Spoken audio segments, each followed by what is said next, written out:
Y'all, it's over. Y'all, it's over. I know that my third eye is fully the fuck awakened. Listen the fuck to this, y'all. And it can't be coincidence. I feel so different this morning. I feel so like my soul just feels so light and airy. I don't know what is going on. But God directed me to Jeremiah 33. Let me read you this shit here. See, this is how I know they've been tricking the fuck out of us, okay? So I'm going to start at Jeremiah 33. We're going to go and I'm going to start at verse 15. This is important. I'm telling y'all this is important. It's talking about when God turns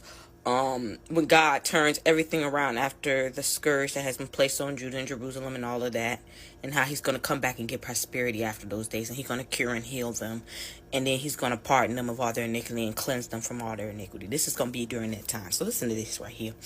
I'm going to go to verse 15. It says, in those days, and at that time will I cause the branch of righteousness to grow up unto David. Now listen to this. This is how I know how tricky these fuckers are. They are so tricky. You have to pay attention to the tricks that these motherfuckers play. This is how I know they fucking with the Bible. Listen to this. They said, first, this is what they said. And he shall grow, right? It says, and he shall execute judgment and righteousness in the land. And he, right? But listen to the second verse. In those days shall Judah be saved, and Jerusalem shall dwell safely. And this is the name wherewith she is in there. I swear to God. Excuse me. Look at that. I ain't got a lot of you. It says, wherewith she shall be called the Lord our righteousness. She shall be called.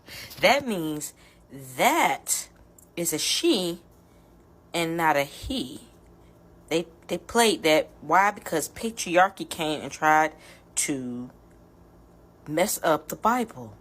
They messed up the Bible. They got to leave some truth in there for you, but they're going to toss that deceptive lie in at the same time. It says, and he shall at first. But then how can you turn around and say, the Lord our right, she shall be called the Lord our righteousness, and then it says he shall execute? That's not it. It's a she. She shall. The branch of righteousness that shall grow up unto David is a she. You know how I know this? The next passage, verse 17, says, for thus saith the Lord, David shall never want a man to sit upon the throne of the house of Israel. What the hell does that mean? I'll tell you what the fuck it means.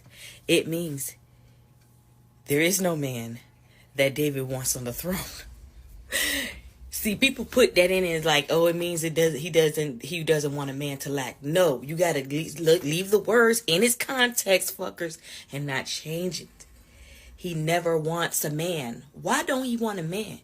Because men are corrupt in their ways. He don't want a man. Look what happened to his son. Look what happened to his son. David will never want a man to sit on the throne. So guess who he wants to sit on the throne? A woman. It's going to be a woman on the throne. And that's why in another passage in the same Jeremiah, it says, the daughter of Zion has he made the watchtower of the flock. And I know that because I've seen it. And she shall get the form of dominion. And she,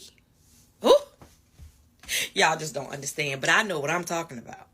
That's why I said, be careful what the fuck you say to women. Okay? Be careful about you trying to shut the women's mouths. Be careful, because they did that on purpose. They knew what was up the road. They knew where the throne and the scepter was going. They knew where the crook and flail was going to go to, and the crook and flail means the authority and the dominion. They know that in the end, the woman is going to be the judge. She's going to judge in righteousness and rule in righteousness. This ain't over, y'all. I figured it out. I'm on to it. I'm on to the devil and them deceptive ass words in that book, but you can't trick me. I figured you out.